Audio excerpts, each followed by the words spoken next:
Hi. I actually have never spoken on Zoom before. I'm not quite sure how to imagine being grounded in this format. It's weird. Okay. Well, as long as Heavy says it's weird, then I know it's going to be okay. I can't quite tell what I'm looking at the camera or looking at the congregation, but I'm used to kind of looking at real people. So forgive me if I'm not always looking right at the camera or where it matters the most. I'm a bit nervous about speaking today. To me, it's kind of a complicated day. The last time I was speaking here was just the day before everything closed down. It was the day when we got told not to touch and not to hug and not to congregate and everything else. That was March 15th. To me, that was a very powerful day. And the next day, it's just like whoosh, the world half stopped. Not all the important things. And now, since then, it's gotten even more complicated. More and more complicated. A little while back, Janine used the word on 426 of unprecedented uncertainty. Yeah? Well, it's still unprecedented. It continues to be more and more and more uncertain. It's almost hard for me to imagine what our world really looks like today. All the different kinds of things that are going on, all the different kinds of situations that are happening for all sorts of people everywhere. Not just in America, but all around the world. But America seems to be particularly bizarre today. Searching for adjectives that are appropriate. Definitely still unprecedented uncertainty. The part of the word imagination that speaks to me today, I guess, is the nation part, you know? Image of our nation. Wow. Thank you, Evie, yes. What is the image of our nation right now? And what has happened over the last several weeks? People have been cooped up, and when they had a reason, they have exploded. Last time I was marching in a protest, it was the Vietnam War. That was a long time ago. But there have been all sorts of protests, demonstrations, reactions, angry words back and forth, angry responses from some people, powerful and supportive responses from other people. Again, we talked before about the real division that's in our nation. Well, boy, it's really even more powerful now. I think it's even more pronounced right now. And there's only a couple different ways I can kind of think about that, and I have to retreat to one of the metaphors that comes up lots of times for me in all sorts of situations, is that Chinese character that says crisis and opportunity. You know, in every crisis, things break loose and there is opportunity. Okay? And a lot of people are trying to imagine right now in meditations what our nation could look like. Right? It's hard to imagine for me what it is. I have a friend in Minnesota who couldn't go to work at the grocery store for several days because it was completely destroyed by riots and boarded up and unsafe. The murder happened just 6 blocks from her house. So the tension that she had to feel in that situation was unprecedented, to say the least.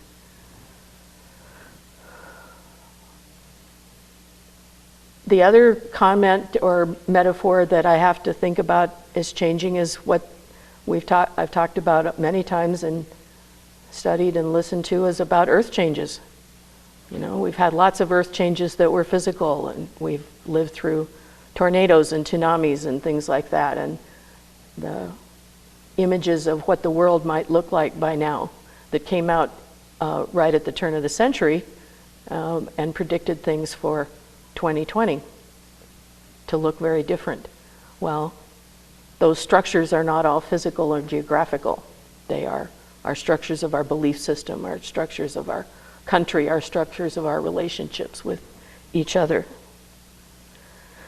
So the other image that people are dealing with in all sorts of ways is death, right? We've been dealing with death in quite dramatically different ways. Obviously death by COVID, but death by protest, death by who knows? I don't want to try to make a lot of political affirmations or blame anybody for anything, but different people's reactions to how people are treated and how death happens for some people on our planet is very, very powerful right now. We're having to face death in all sorts of different ways.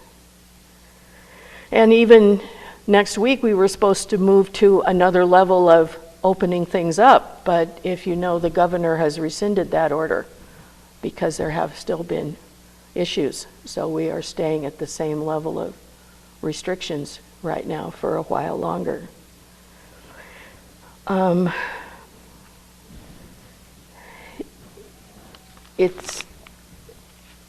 We're consistently being asked to deal with new situations. Last night I drove down to Hamilton for a memorial service for a friend of mine who left her body very recently. It was a particularly unique woman that I've known ever since she used to work in my store over 20 years ago, who was, among other things, a psychic and a tarot reader. Her little memorial thing is quite interesting. She was known as many things: mother and grandmother, artist, Norse vulva, and Wiccan priestess. In 1970, she founded a coven that would later become the Georgian tradition of Wicca. After decades of practice as a priestess and teacher of the craft of the wise, she shifted focus to working with Norse traditions.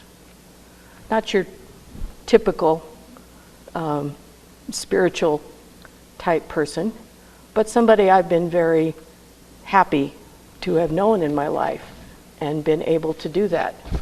And I had to reflect on that a little bit. The memorial was a Norse tradition, which included water and stones and sounds and runes. I've been at Buddhist funerals. I've been at a Hindu funeral. I've had one opportunity to watch a body being burned at a ghats in India. Consider the imagination attached to dealing with death on our planet in all the different religious traditions. I've also been to a lot of funerals for young people when I worked on the res because of car wrecks and suicide and shots, guns, gunfire. Those were also particularly painful funerals. But can you imagine how many people have been going to funerals in the last 2 months? It's a little overwhelming. Not that that many people don't die every day in America usually by car wrecks and illnesses, but we don't notice it. It isn't in our face. It isn't in our immediate consciousness. So right now we have to look at these things in a much more dramatic kind of way. Death is like in our face right now. Something that I had to recognize about that, and to pull in another word that I think is critical right now in what's happening in the world. The word privilege. Privilege. a lot of the demonstrations are about the concept of privilege. It has been my privilege, actually, this lifetime, to be born white, to be born in America, to be born with health care and not poverty and lots of other opportunities for things like education and development. So I admit very clearly that I have had privilege. Some people don't.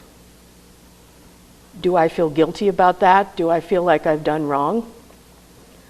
Remember that, I haven't heard the word for a long time, but remember that word that threw around like when I was in college? White liberal guilt? Anybody remember that? Worrying about it? Maybe that's also still part of what's going on underneath the energy of things. People who have privilege feel guilty about that.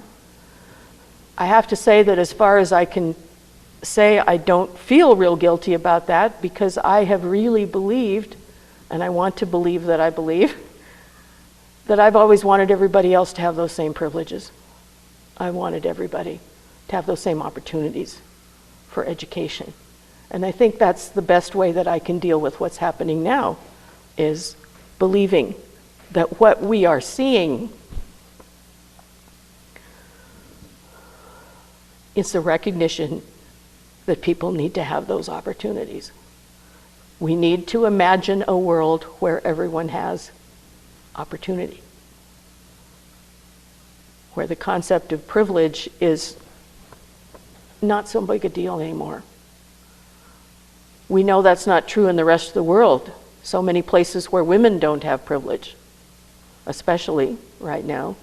That's always been my biggest concern.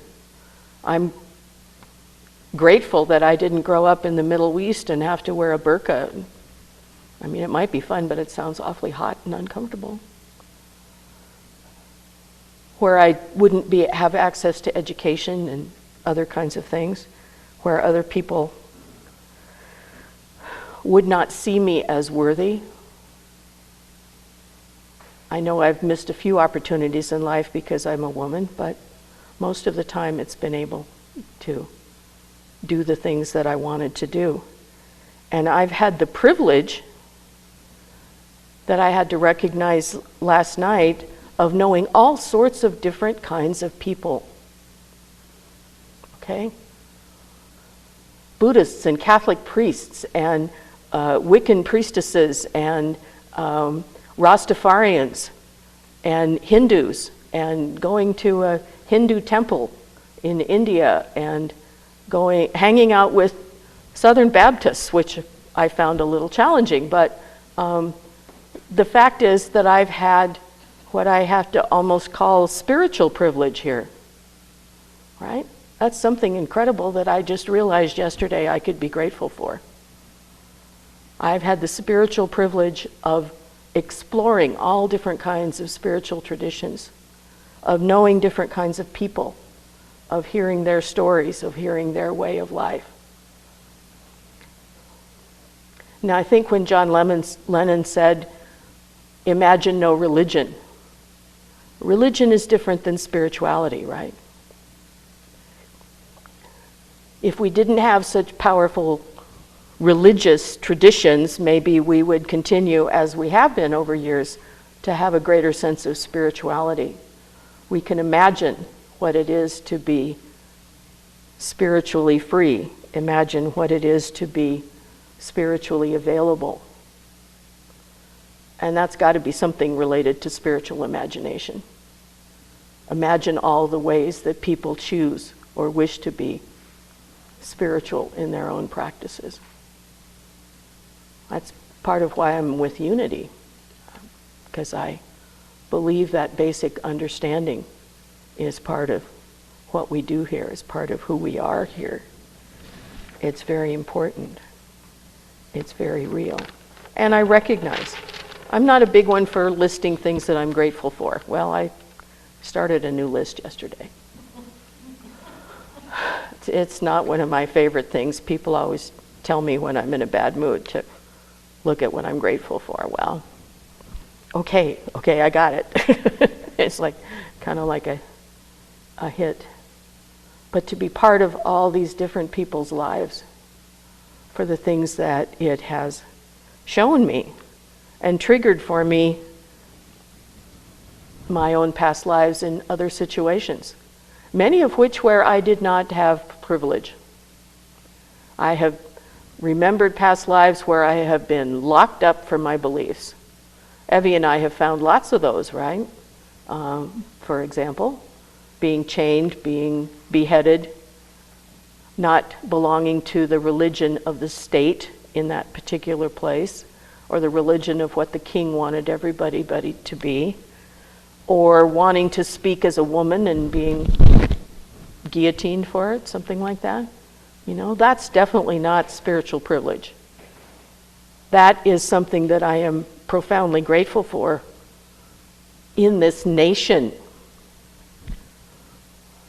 And whatever I imagine our nation to want to be, to want to become through this chaos, that is one of the things that needs to be there, is spiritual openness, freedom of religion, freedom of spirituality,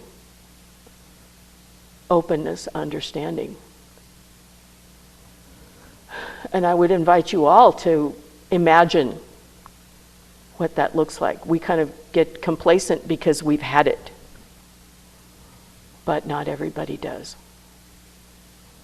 And you haven't had it in a past life in many ways. Have to figure out something.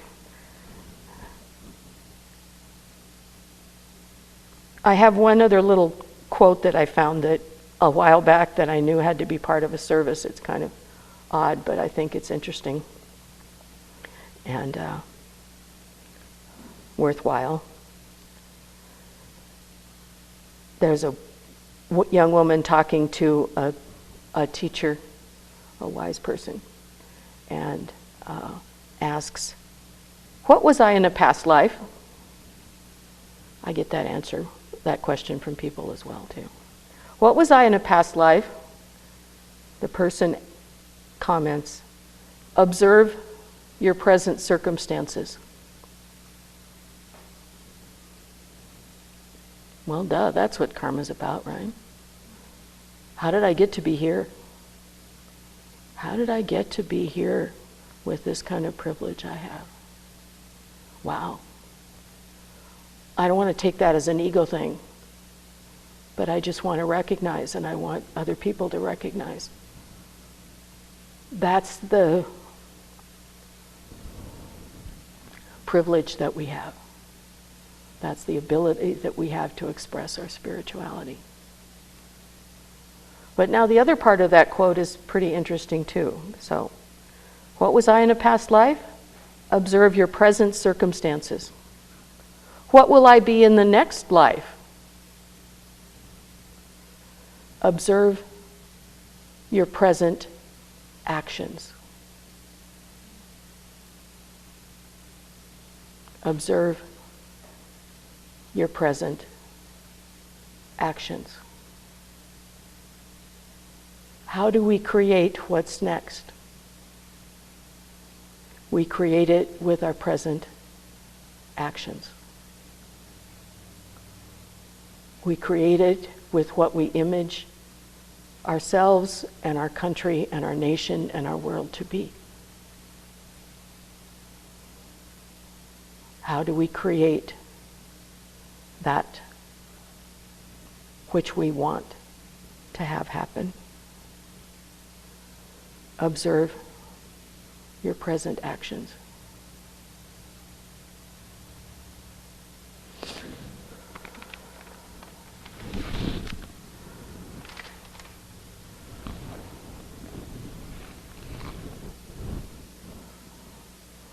Is it time to be able to do a little meditation here?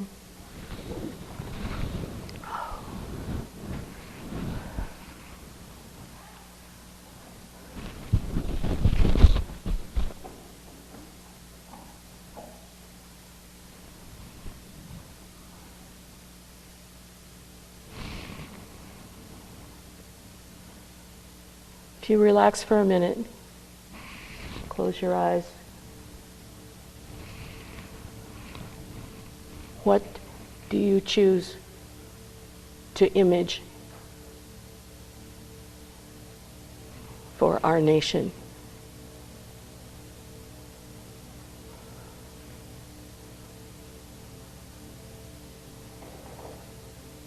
What do you choose to image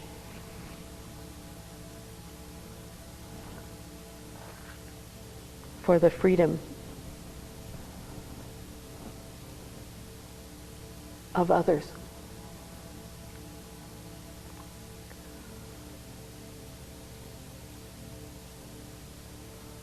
What do you imagine is a spiritual image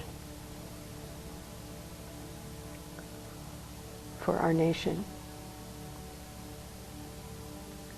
We send our blessings to that. We send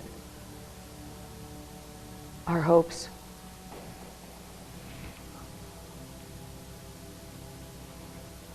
We send that which we want to have happen for our own actions and for the actions of others.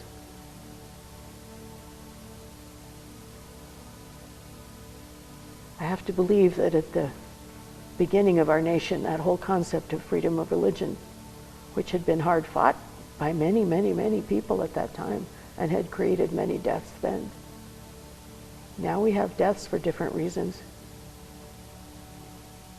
And people have to decide if that's what we want for the future. In the midst of change, in the midst of chaos, new ideas happen because the old pattern breaks through. Well, there's a lot of breaking right now.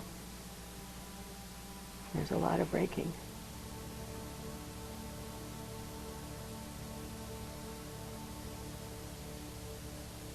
We need a phoenix. Dumbledore, please bring us a phoenix.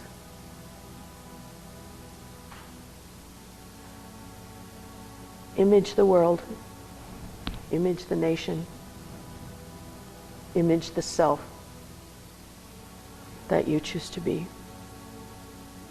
Because that's what we create with our thoughts and our beliefs and our actions. And I'm very grateful to share this with you because we have a shared vision here. We can have a shared image of spiritual freedom, of religious freedom, of spiritual understanding.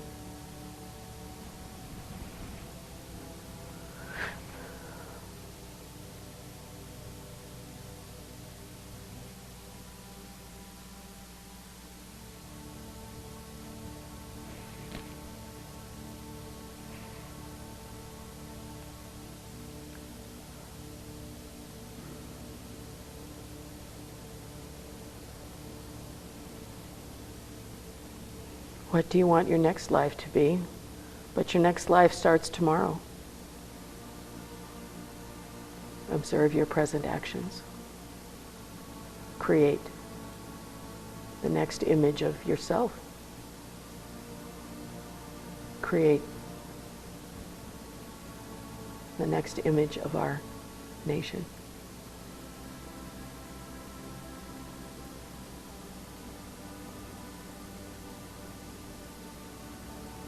Namaste. When you're ready, let yourself open your eyes again and let me wish you all blessings for the day, blessings for the week,